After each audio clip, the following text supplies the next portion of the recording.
Terima kasih pemirsa, Anda kembali bersama kami di Newsroom. Dan pemirsa, masker memang mendadak langka di pasaran sejak wabah virus corona merebak di China. Dan kelangkaan masih menjadi-jadi ketika 2 WNI dinyatakan positif virus corona. Dan kalaupun ada, harganya sangat mahal. Ternyata kelangkaan dan mahalnya harga masker juga disebabkan ulah penimbun dan pembuat masker ilegal. Dan untuk membahas terkait hal ini, saat ini kami akan bergabung dan akan dari sambungan telepon Bapak Yusri Yunus selaku Kabid Humas Polda Jabar.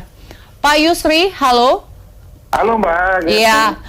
Pak Yusri, kita berbicara tentang kasus corona dan baru-baru ini 2 WNI disebutkan positif terinfeksi virus corona. Dan ironisnya sekarang ini harga masker mahal dan bahkan terjadi penimbunan masker. Ini bagaimana Pak? Temuan di lapangan bagaimana? Terima kasih, selamat siang. Saya bersama Dir Narkoba Polda Metro Jaya dan Dir Krimsus Polda Metro Jaya bersama teman-teman media semuanya. Ini kita baru saja melakukan sidak operasi pasar di daerah Pramuka. Ini baru sementara meninggalkan tempat. Memang betul sebenarnya kalau kekurangan stok tidak ya. Banyak memang stok yang ada. Cuma di sini banyak spekulan-spekulan yang bermain.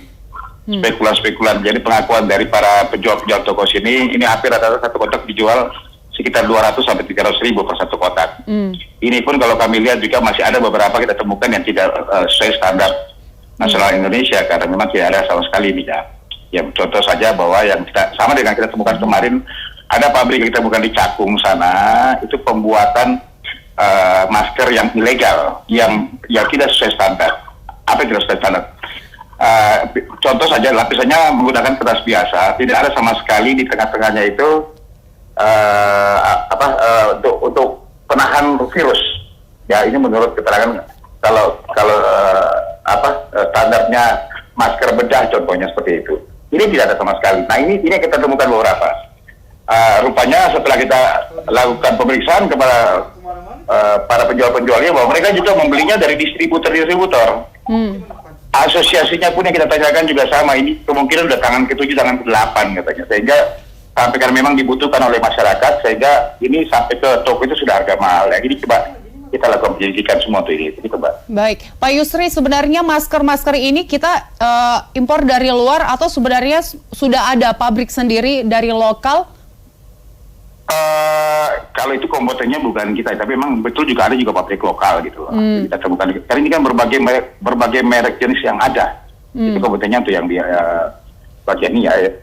Kemudian dari ini semuanya, memang kita sudah melakukan beberapa tindakan yang kita lakukan.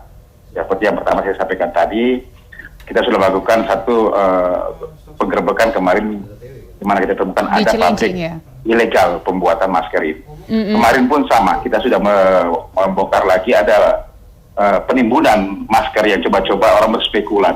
Ini spekulannya merupakan kartel besar atau sindikat, Pak? Ada kita tegas. Halo, Mbak? Iya, Pak Yusri, ini sebenarnya pedagang biasa yang bermain atau justru kartel-kartel besar seperti sindikat gitu, Pak? Kalau kita lihat ini kan mereka bermain masing-masing ya kalau kemungkinan ini, karena ini kalau kita lihat kan berbagai merek jenis yang memang orang mencari keuntungan pada saat memang dibutuhkan masker-masker ini. Ya, ada indikasi biasanya kalau seperti ini kan sama dengan kayak bawang putih apa segala ini atau BBM. Ini mereka menimbun, awalnya seperti menimbun untuk memang kemudian yang kedua juga memang kebutuhan masyarakat yang terlalu tinggi karena masyarakat masa panik membutuhkan masker ini, padahal sudah disampaikan oleh Kementerian Kesehatan bahwa sebenarnya yang bisa menggunakan ini sebaiknya yang menggunakan adalah orang-orang yang sakit saja gitu. Tapi kepanikan masyarakat sehingga mereka banyak yang membeli. Nah, di satu sisi ada juga yang spekulan. Mereka sengaja menimbun dulu kemudian memunculkan lagi dengan harga yang sudah tinggi. Baik itu dengan menggunakan belanja online. Kemarin kami mengungkap dari Jakarta Barat, kita mengungkap adanya penimbunan dengan menggunakan belanja online. Ada sekitar 350 kardus yang kita bongkar. Nah, sekarang sudah ditangani. Juga kemarin juga di Krimsus Polda Metro Jaya telah membongkar gudang yang berisi 600 ribu pieces masker yang kita temukan di TKP. Juga Polres Jakarta Pusat juga tadi pagi juga sudah membongkar lagi penimbunan tersebut. Iya. Demikian, Mbak.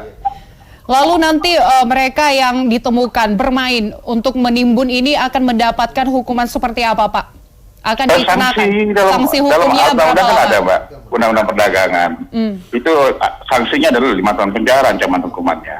Iya. Dan juga denda yang cukup tinggi buat mereka-mereka semuanya. Nah, ini yang perlu memang juga kita menghimbau lah para spekulan-spekulan coba bermain, juga distributor yang coba bermain-main yang nakal semua dikasih harga tinggi. Ini kita kan tidak tegas mereka-mereka semuanya. Jangan meresahkan masyarakat, kasihan. Iya, baik. Masyarakat ini sudah terbebani. Ya, Pak Yusrin, update terakhir tentang kasus yang di Cilincing, bagaimana Pak? Apakah pemilik pabriknya sudah ditemukan? Kita sudah memanggil dan sudah kooperatif melalui via telepon sudah. Tinggal nanti kita menunggu saja karena ini sudah berada di luar negeri. Dan ini akan kita tunggu datang untuk karena memang dalam undang-undang perdagangan bahwa yang bertanggung jawab adalah pemiliknya langsung ini semua. Ya, baik Pak Yusri, nanti kita akan sambung lagi dialog kita usai jeda berikut. Pemirsa tetaplah bersama kami di Dialog Newsroom.